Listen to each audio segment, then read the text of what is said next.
নমস্কার প্রিয় ছাত্রছাত্রী, কেমন আছো? আশা করি সবাই ভালো আছো। আমি অপূর্ব কুমার দাস, সহকারী শিক্ষক, লিটল বার্ডস কিন্ডারগার্টেন, তোমাদের সেই গণিতের টিচার। আমি বিগত বেশ কয়েকটি গণিতের ক্লাস নিয়েছি, বিশেষ করে চতুর্থ এবং পঞ্চম শ্রেণী। যাই হোক, আজকে শুরু করতে যাচ্ছি। নিশ্চয়ই তোমাদের মনে আছে যে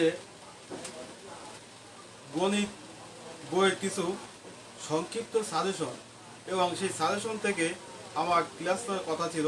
যেহেতু গত ক্লাসে বলে দিয়েছিলাম যে পরবর্তীতে আরও কিছু সংক্ষিপ্ত সাজেশন এবং তার সমাধানের চেষ্টা করব। তোমরা নিশ্চয়ই জানো, গণিত ক্লাস করতে গেলে অবশ্যই খাতা কলম সঙ্গে রাখতে হবে, কারণ এটা শুধু শোনার বিষয় নয়, কিছু বোঝার বিষয়, কিছু প্র্যাকটিক্যালি করার বিষয়। তাই আজকেও অন্যান্য দিনের মতো আজকেও তোমাদের খাতা কলম অবশ্যই সঙ্গে রাখতে হবে। চলো এখন শুরু করতে যাচ্ছি।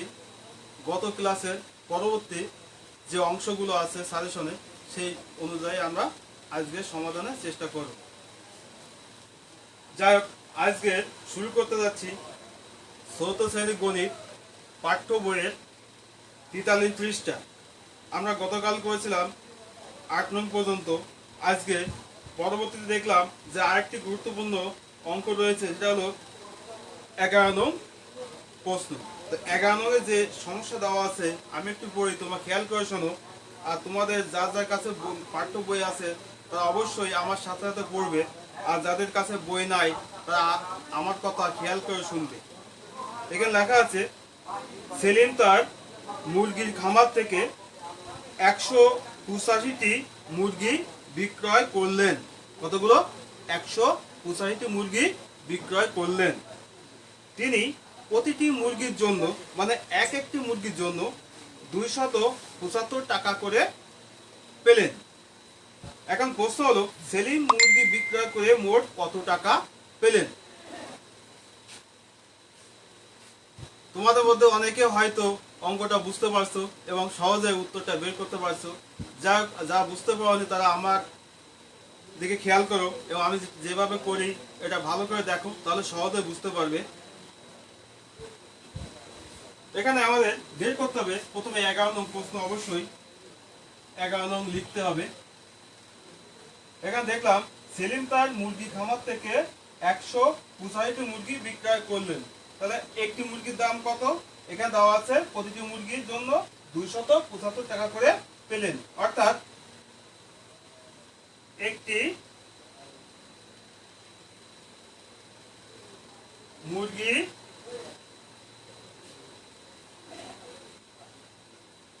বিক্রয় করে পেলেন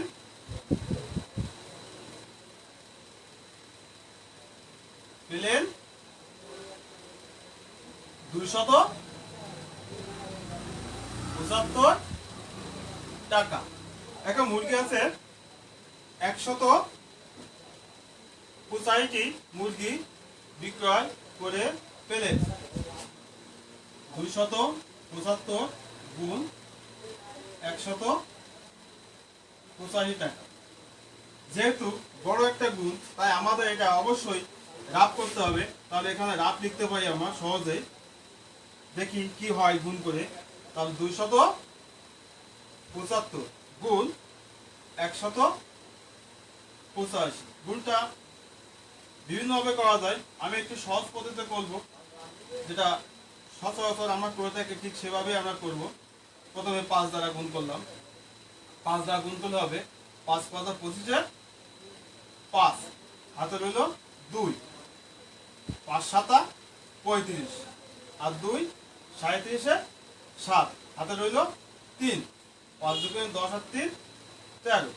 যেহেতু একটা দ্বারা গুণ করা শেষ হলো, সেক্ষেত্রে একটা শূন্য বসবে।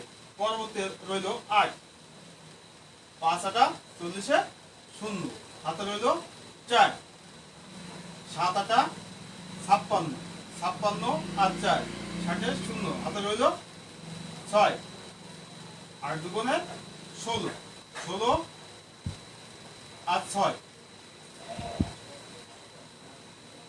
ছয় 12 2 হাতে 1 এখানে 2 22। এবার দেখবো আরেকটা হলো 1 দ্বারা গুণ করলে আমরা সবাই জানি 1 দ্বারা গুণ করলে অঙ্কটা বসে যায়, 5 একে 5, কোনো পরিবর্তন হয় না।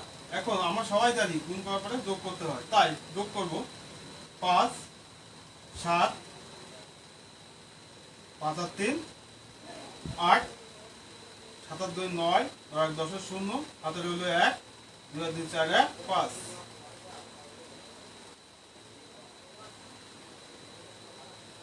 50,875 টাকা। যাক, বিষয়টা আবার বলি, যেহেতু একটি মুরগি বাবদ পেল 275 টাকা, অতএব 165টি মুরগি বাবদ সে পাবে 50,875 টাকা। তোমরা নিশ্চয়ই বুঝতে পারছো।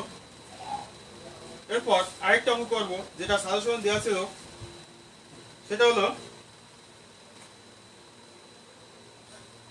57 পৃষ্ঠা। তোমাদের আগেই সাজেশন দিয়েছিলাম 57 পৃষ্ঠা 7 নং। 57 পৃষ্ঠা 7 নং লেখা আছে 500টি পেন্সিল থেকে প্রতিটি বক্সে 12টি করে পেন্সিল রাখলে কতটি বক্সের প্রয়োজন পড়বে এবং কতটি পেন্সিল অবশিষ্ট থাকবে। তো এটা ভাগ করতে হবে, কারণ এখানে পেন্সিল রাখতে হবে বক্সের ভিতর, কতগুলো পেন্সিল অবশিষ্ট থাকবে সেটা আমাদের বের করতে হবে। আমরা সহজেই ভাগ করতে হবে। তাহলে একটি বক্সে থাকে কতটি?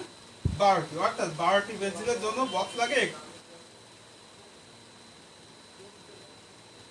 12টি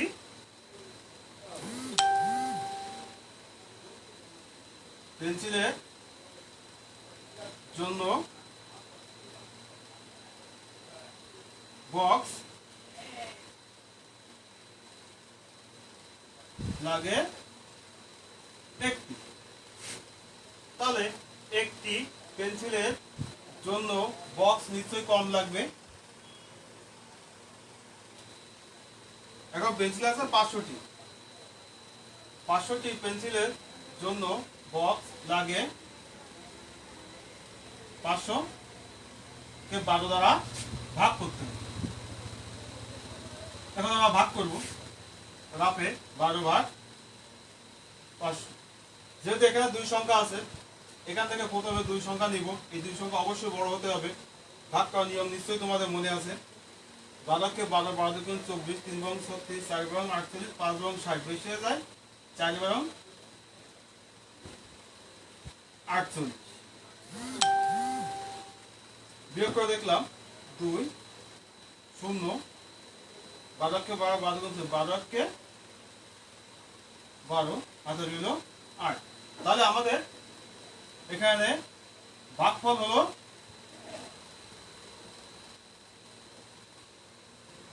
41 ভাগশেষ 8। এখন আমরা প্রশ্নটা পড়ব, কি লেখা আছে। প্রশ্নে লেখা আছে কতটি বক্সের প্রয়োজন পড়বে এবং কতটি পেন্সিল অবশিষ্ট থাকবে। তাহলে আমাদের ভাগফল যেটা হলো এই কয়টি বক্সের প্রয়োজন পড়বে, আমরা উত্তর লিখতে পারি। অতএব 41টি বক্সের প্রয়োজন পড়বে এবং 8টি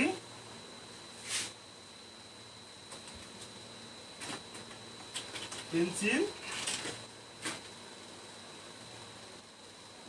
অবশিষ্ট থাকবে। তাহলে কি করলাম,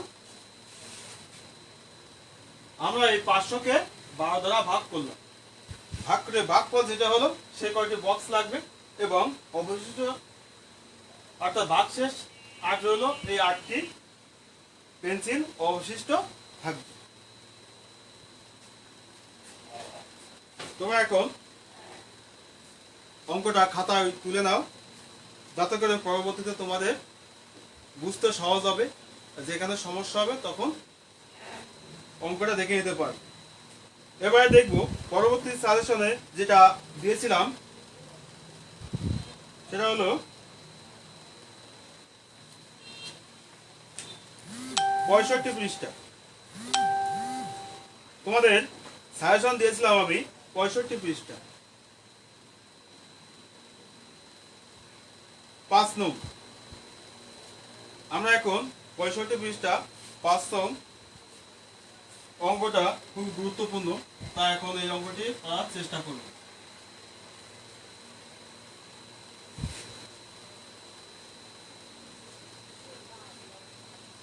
সবসময় মনে রাখতে হবে, কোনো প্রশ্নের উত্তর করতে গেলে প্রশ্নটা ভালো করে পড়তে হবে, পড়ে বুঝতে হবে, বুঝে তারপর উত্তরটা করতে হবে। নতুবা প্রশ্নটা সঠিক উত্তর দেওয়া সম্ভব নয়, কারণ আগে আমাদের প্রশ্ন বুঝতে হবে, আর প্রশ্ন বুঝেই তবেই উত্তর করতে হবে। তাই আমাদের অঙ্কটা ভালো করে পড়তে হবে, আসলে কি চাইছে, কোন দিক থেকে গেলে আমাদের সুবিধা হবে সেটা বুঝতে হবে। এখানে লেখা আছে পিতা ও পুত্রের বয়সের সমষ্টি 55 বছর। পিতার বয়স পুত্রের বয়সের 4 গুণ। পৃথকভাবে পিতা এবং পুত্রের বয়স আমাদের বের করতে হবে। তাহলে কি হলো, পিতা পুত্রের বয়সের সমষ্টি 55 বছর, পিতার বয়স পুত্রের বয়সের 4 গুণ। এই অঙ্কটা পরীক্ষাতে বিভিন্নভাবে আসতে পারে, সৃজনশীলও আসতে পারে, তাই এটা খুব গুরুত্বপূর্ণ। আর বিশেষ করে পাঠ্য বইয়ের গুরুত্বপূর্ণ অঙ্কগুলো তোমাদেরকে করানো হচ্ছে। এখন যে অঙ্কটা করতে যাচ্ছি সেটা হলো পাঠ্য বইয়ের 65 পৃষ্ঠা 5 নং। তাহলে এখানে লেখা আছে পিতার বয়স পুত্রের বয়সের 4 গুণ। তো লিখি পিতার বয়স পুত্রের বয়সের 4 গুণ। তাহলে পুত্রের বয়সের নিশ্চয়ই 1 গুণ হবে। এখন এই দুটার সমষ্টি কত হয়, তাহলে পিতা ও পুত্রের বয়সের সমষ্টি পুত্রের বয়সের 5 গুণ। আমরা অনেক সময় এই লাইনটা লিখতে ভুলে যাই, শুধু সমষ্টি লিখে বসে থাকি, কিন্তু এটা সঠিক নয়, কারণ এই লাইনটা একটু বড়, সেক্ষেত্রে কষ্ট হলেও এই সম্পূর্ণ কথাটা অবশ্যই লিখতে হবে, তাহলে সহজে এই অর্থ প্রকাশ পাবে। এখন আমরা দেখলাম পিতা পুত্রের বয়সের সমষ্টি পুত্রের বয়সের 5 গুণ। তাই যদি হয় পিতা পুত্রের বয়স সমষ্টি দেওয়া আছে 55 বছর, পুত্রের বয়স সহজে মিলে যাবে। অতএব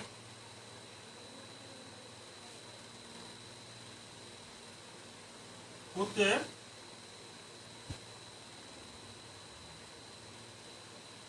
বয়স 55 ভাগ 5 বছর সমান 11 বছর। তাহলে আমরা পুত্রের বয়স পেয়ে গেলাম।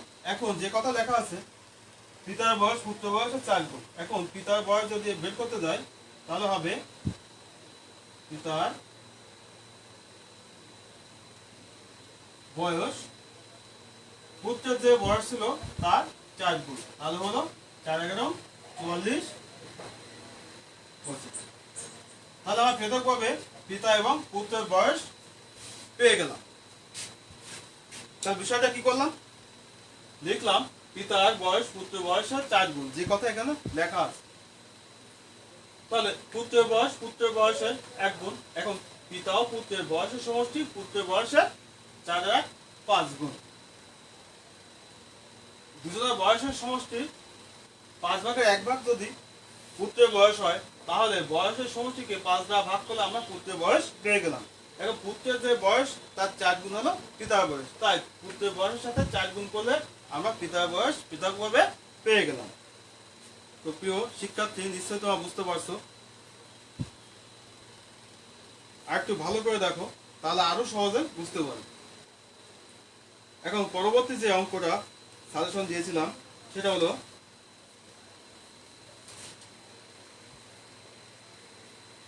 6 নং। তোমাদের 6 নং প্রশ্নের অর্থাৎ 6 নং সমস্যার সমাধান করব। তার আগে আমাদেরকে 6 নং অঙ্কটা কি লেখা আছে এটা ভালো করে পড়তে হবে। এখানে লেখা আছে 4টি মুরগি এবং 3টি হাঁসের দাম একত্রে 639 টাকা। একটি হাঁসের দাম 85 টাকা হলে একটি মুরগির দাম কত? এখানে হাঁস এবং মুরগি একসাথে কিনেছে এক ভদ্রলোক, সেখানে 4টি মুরগি এবং 3টি হাঁস একত্রে কিনে দাম পড়লো 639 টাকা। এখানে উল্লেখ আছে শুধুমাত্র একটি হাঁসের দাম 85 টাকা। এখন আমাদেরকে বের করতে হবে একটি মুরগির দাম কত। বিষয়টা খুবই কঠিন নয়, বুঝতে হবে, বুঝলে সহজ, না বুঝলে খুবই কঠিন। তাই আমাদেরকে এক এক করে বুঝতে হবে, যে কোনো একদিক থেকে শুরু করতে হবে। এবং সম্পূর্ণ একসাথে করতে গেলে কখনোই সম্ভব না, এলোমেলো হয়ে যেতে পারে। তাই আমরা এখন একটু একটু করে করবো যাতে সহজ হয়। যেহেতু হাঁসের দাম দেওয়া আছে, এখন আমরা এই হাঁস মুরগি থেকে হাঁসের দামটা বের করব। এখন হাঁস 3টি হাঁসের দাম বের করতে হবে প্রথম। এখন একটি হাঁসের দাম কত? 85 টাকা। তাহলে একটি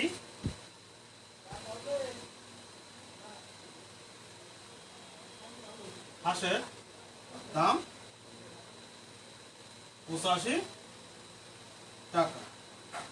অতএব 3টি হাঁসের দাম 85 গুণ 3 টাকা সমান হলো 3 × 15 5 হাতে 1 324 255 টাকা। এখন আমরা পেয়ে গেলাম 3টি হাঁসের দাম পেয়ে গেলাম 255 টাকা। এখানে দেওয়া আছে 4টি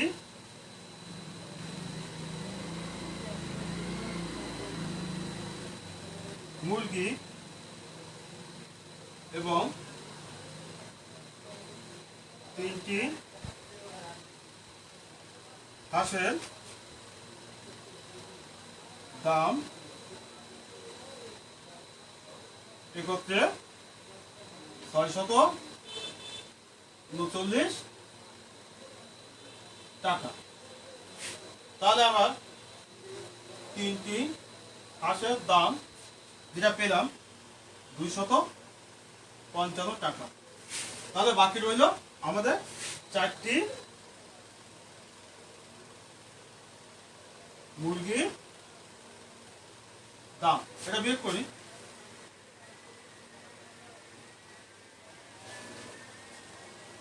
5 হাজার কত 9 হবে, 4 হাতে থাকে না। 5 হাজার কত হলে, যেহেতু ছোট সংখ্যা 3 13 হবে। 8 5 13 আমরা জানি। 8 হাতে চলে 1 2 1 3 3 আছে কত হলে 6 হবে 3। তাহলে পেয়ে গেলাম 384 টাকা। তাহলে কি হলো বিষয়টা? 4টি মুরগির দাম 384 টাকা। অতএব আমাদের বের করতে বলছে একটি মুরগির দাম কত। অতএব একটি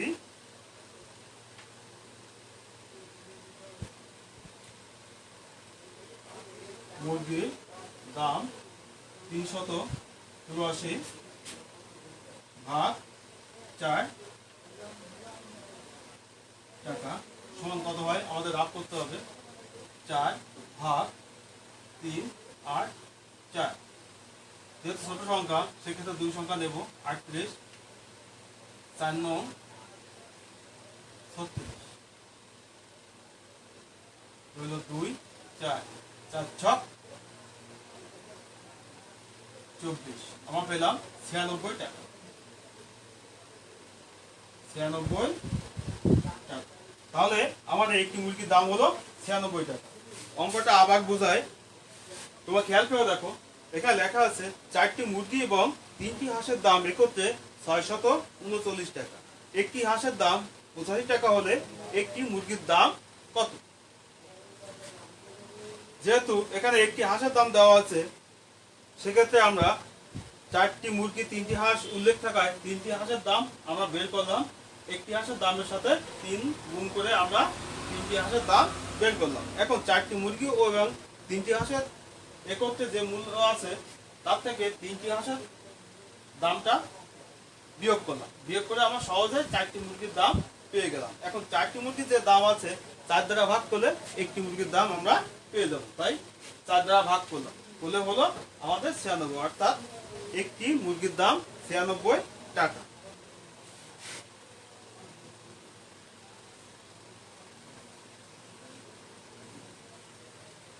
নিশ্চয়ই তোমরা বুঝতে পারছো, গণিত কঠিন কোনো বিষয় না, শুধু বুঝতে হবে। বুঝতে পারলে একেবারে সহজ, বুঝতে না পারলে খুবই কঠিন। তা আমাদের খেয়াল করে শুনতে হবে, বুঝতে হবে।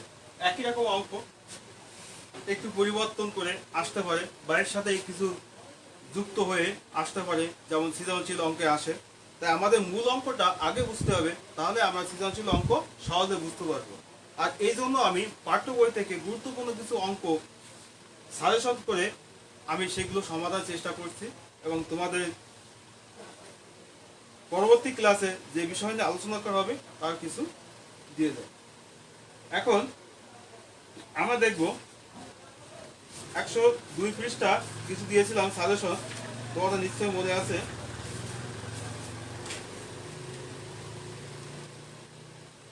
102 পৃষ্ঠা গুরুত্বপূর্ণ কিছু সাজেশন দিয়েছিলাম, সেটা হলো 6 নং এবং 7 নং।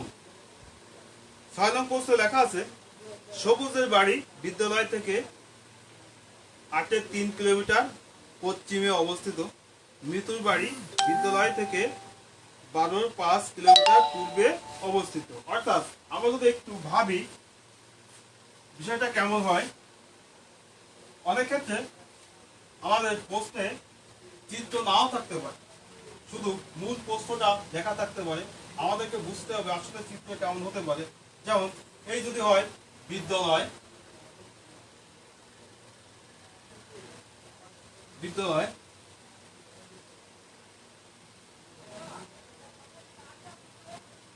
আর এই যদি হয় পশ্চিম,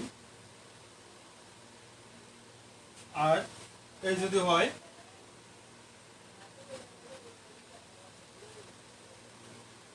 পূর্ব, তাহলে এখানে হবে সবুজের বাড়ি, সবুজের বাড়ি। আর এখানে হবে মৃতুর বাড়ি।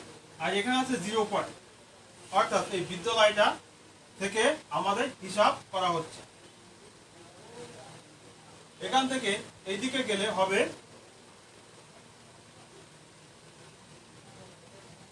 12.5 কিলোমিটার, আর এখান থেকে এইদিকে গেলে সবুজের বাড়ি হবে 8.3 কিলোমিটার। তাহলে আমরা সহজেই বুঝতে পারলাম। এখন বলছে সবুজের বাড়ি থেকে মৃতুর বাড়ির দূরত্ব কত, অর্থাৎ সবুজের বাড়ি থেকে মৃতুর বাড়ির দূরত্ব কত, এখান থেকে শুরু করে এই পর্যন্ত দূরত্ব কত এটা বের করতে হবে। তাহলে আমরা যোগ করে দিলাম। তাহলে 1 নম্বরে যে প্রশ্নটা বললো তাহলে যোগ করলাম, সেটা হলো 8 যোগ এত কিলোমিটার। ভগ্নাংশের যোগ করার নিয়ম নিশ্চয়ই তোমাদের মনে আছে, কারণ পূর্ব ক্লাসে আমি অনেক ভগ্নাংশের যোগ বিয়োগ গুণ ভাগ এগুলো শিখিয়েছি। তারপর আবার বলি, হরগুলোর লসাগু বের করতে হবে। 4 দ্বারা গুণ করলাম, 4 দুগুণে 8, 3 4 12, আর জানা,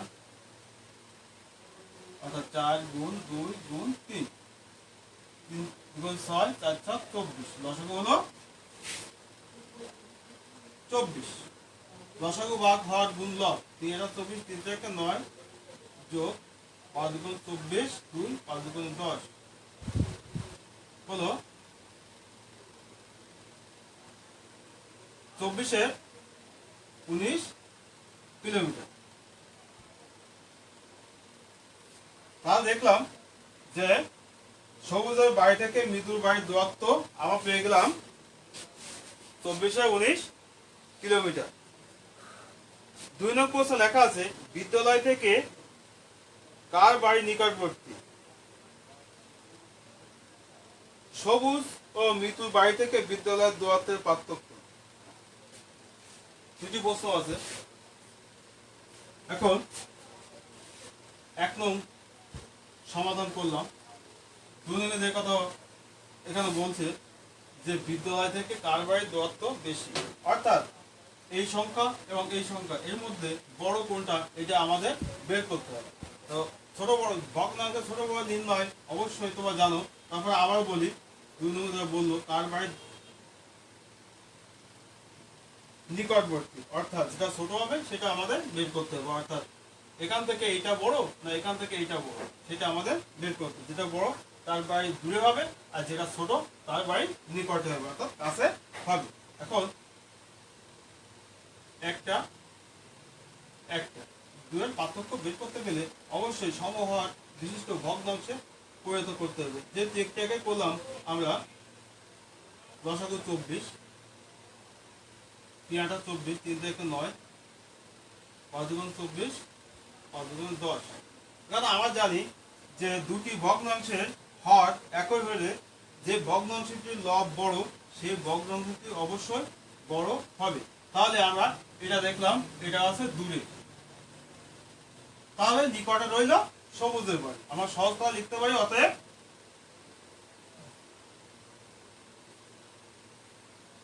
সবুজের বাড়ি,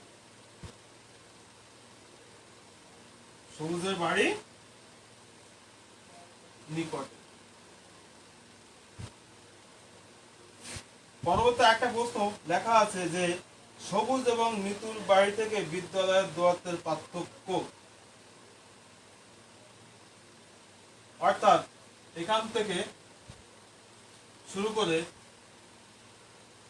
এই যে দুটো বিভক্ত আছে এই বিভক্তের মধ্যে কতটা পার্থক্য এটা বের করতে হবে আমাদেরকে। অর্থাৎ একই কথা, বড় সংখ্যা থেকে ছোট সংখ্যা বিয়োগ করার চেষ্টা করব, তাহলে সহজেই মিলে যাবে। এখন আমরা অর্থাৎ 2 এর আরেকটি অংশ এটা 3 নম্বর হিসেবে আমরা ধরে নিতে পারি। তাহলে বড় সংখ্যাটি হলো, যেহেতু মৃদুর বাড়ির দূরে 12 বিয়োগ, তাহলে হলো 24 10 বিয়োগ 9 সমান 24 1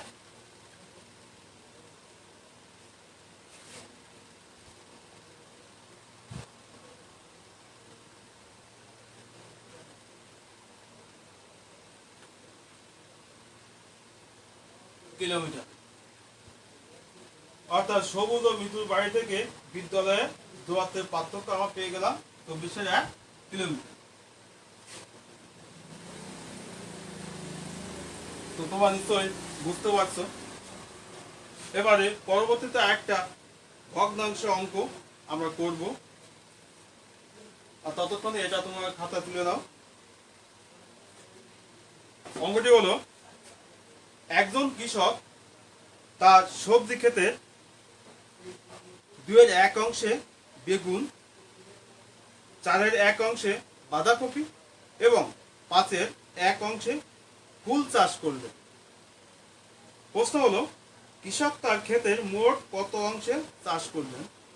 দ্বিতীয় প্রশ্ন, কৃষকের সবজি ক্ষেতের কত অংশ খালি রয়েছে, অর্থাৎ কত অংশে চাষ করলেন এবং কত অংশ খালি রয়েছে এটা আমাদের বের করতে হবে।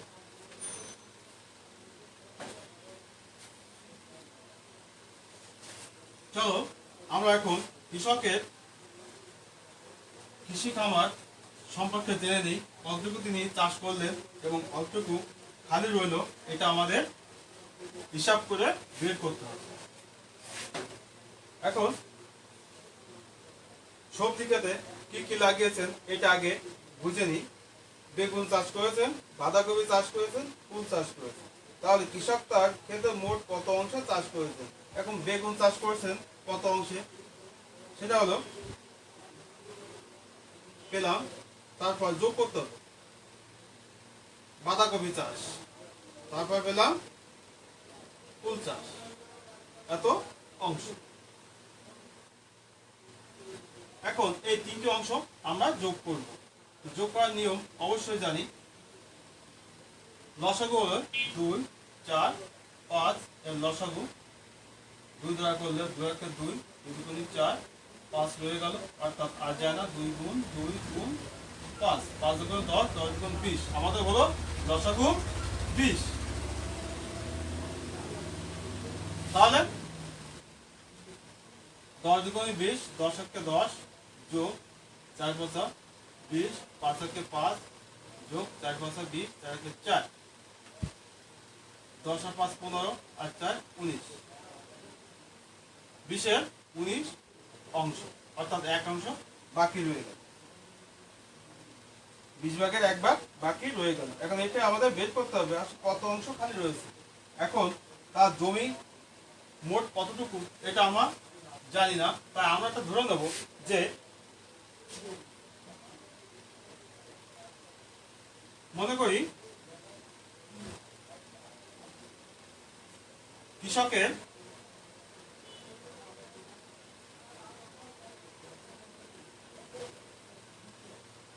সম্পূর্ণ ক্ষেত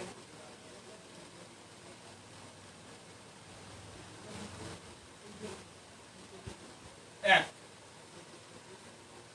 অর্থাৎ সম্পূর্ণ ক্ষেতটা মিলে 1 ধরলাম, অর্থাৎ আলাদা কোনো ক্ষেত নাই। এখন বাকি রইল, অর্থাৎ আমরা যে চাষ দেখতে পেলাম এই মোট ক্ষেত থেকে আমরা এই চাষ করা অংশ বাদ দিই, এত অংশ। তাহলে 20-একে 20 বিয়োগ 19, বাকি রইল 20-এর 1 অংশ। আমরা সহজ কথা লিখতে পারি। এখন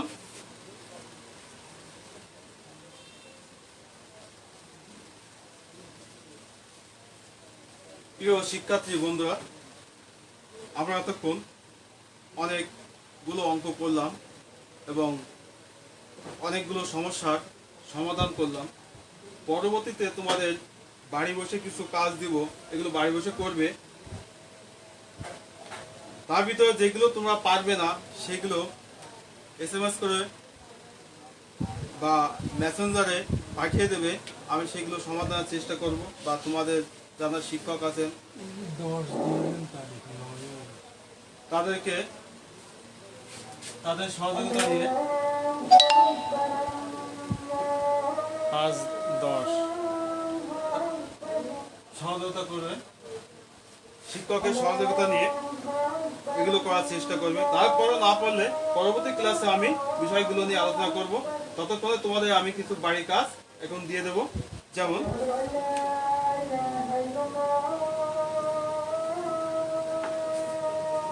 পাঠ্য বইয়ের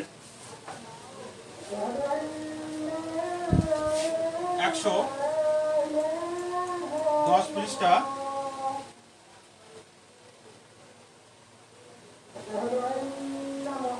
4 নং 120 পৃষ্ঠা 5, 6 নং 126 পৃষ্ঠা 4 নং 133 পৃষ্ঠা 3 নং 137 পৃষ্ঠা 4-5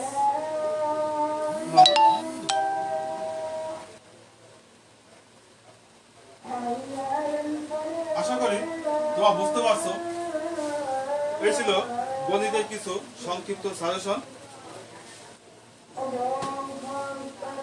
যেহেতু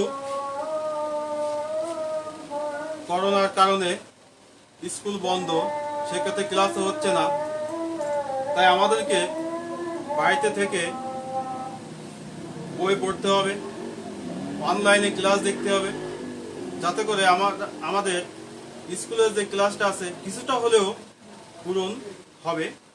যাই হোক, সকলের সুস্থতা কামনা করে আজকের মতো এখানেই সমাপ্ত করছি। সবাইকে ধন্যবাদ।